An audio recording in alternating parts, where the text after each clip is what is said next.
Si chaque abonné DDG utilise le courant en bon usage tout en réduisant les surcharges, le montant que l'État guinéen finance le courant pourra être destiné pour d'autres secteurs.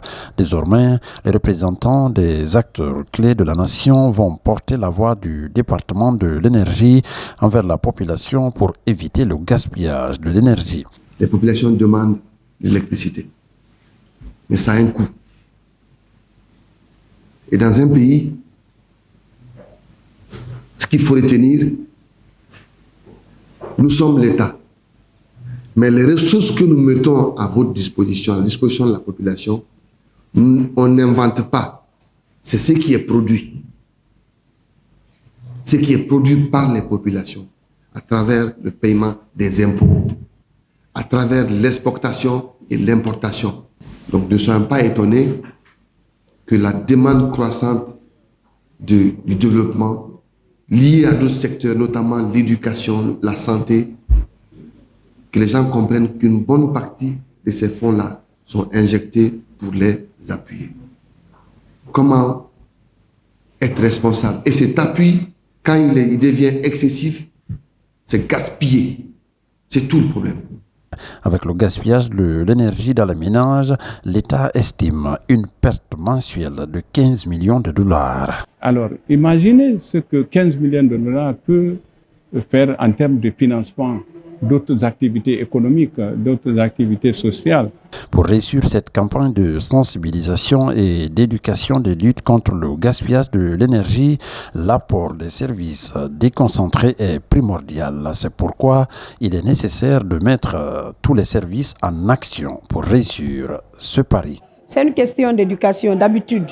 On n'est pas habitué à éteindre les lampes. Les lampes sont plus allumées pendant la journée que la nuit.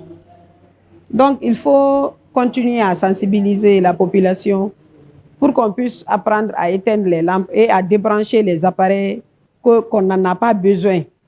Et donc, ce sont quelques petits détails que nous ne considérons pas, mais vraiment qui coûtent à l'État et qui ne permet pas à l'État de s'investir dans d'autres domaines. Dans les jours qui suivent, les équipes de sensibilisation sont annoncées dans les ménages pour expliquer aux citoyens l'impact du gaspillage du courant sur l'État guinéen.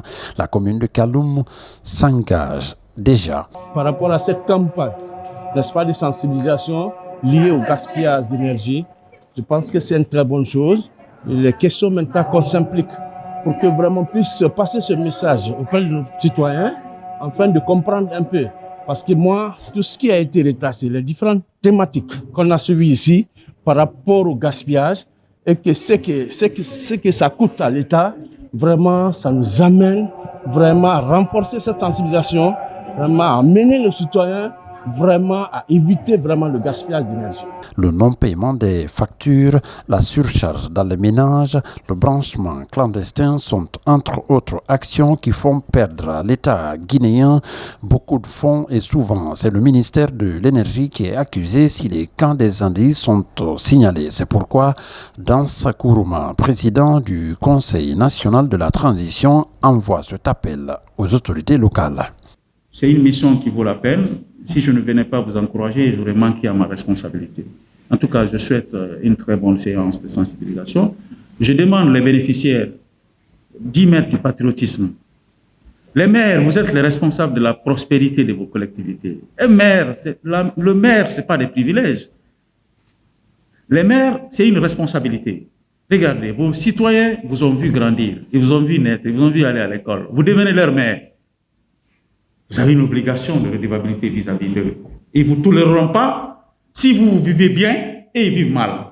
Le département de l'énergie, avec à sa tête Aboubakar Kamara, estime qu'après cette campagne, les ménages seront mieux outillés dans le cadre de la lutte contre le gaspillage de l'énergie qui coûte beaucoup de millions de nos francs à l'État guinéen.